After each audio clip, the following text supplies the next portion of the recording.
அதாவது இந்த பொங்கலில் வந்து விவசாயிகள்கிட்ட இருந்து நிறைய பண்புகளை நாம் தெரிஞ்சுக்க வேண்டிய நாள் இது.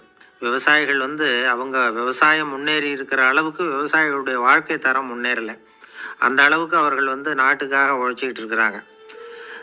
அந்த காலத்திலே அதை பற்றி ஒரு கதை சொல்கிறது உண்டு. ஒரு வயசான ஆள் நிலத்தில் ஏறு உழுதுகிட்டு இருந்தாராம். கிழிஞ்சு போன ஒரு சின்ன துண்டை தான் இடுப்பில் கட்டியிருந்தாராம்.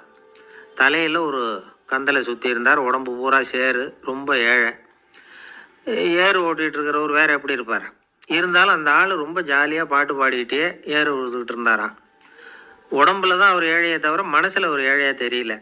அந்த சமயத்தில் அந்த நாட்டு ராஜா அந்த பக்கமாக குதிரை மேலே வந்தாராம். வேட்டைக்கு போயிட்டு பரிவாரங்களோடு திரும்பி வந்துக்கிட்டு இருக்கிறார். ரொம்ப செல்வ செழிப்பில் இருக்கிற ராஜா அவர் இந்த வயசான விவசாயியை பார்த்துருக்கார். இந்த ஆள் ரொம்பவும் ஏழைங்கிறது அவர் பார்த்தாவே பளிச்சுன்னு தெரியுது. கட்டிக்கிறதுக்கு நல்ல துணி இல்லை.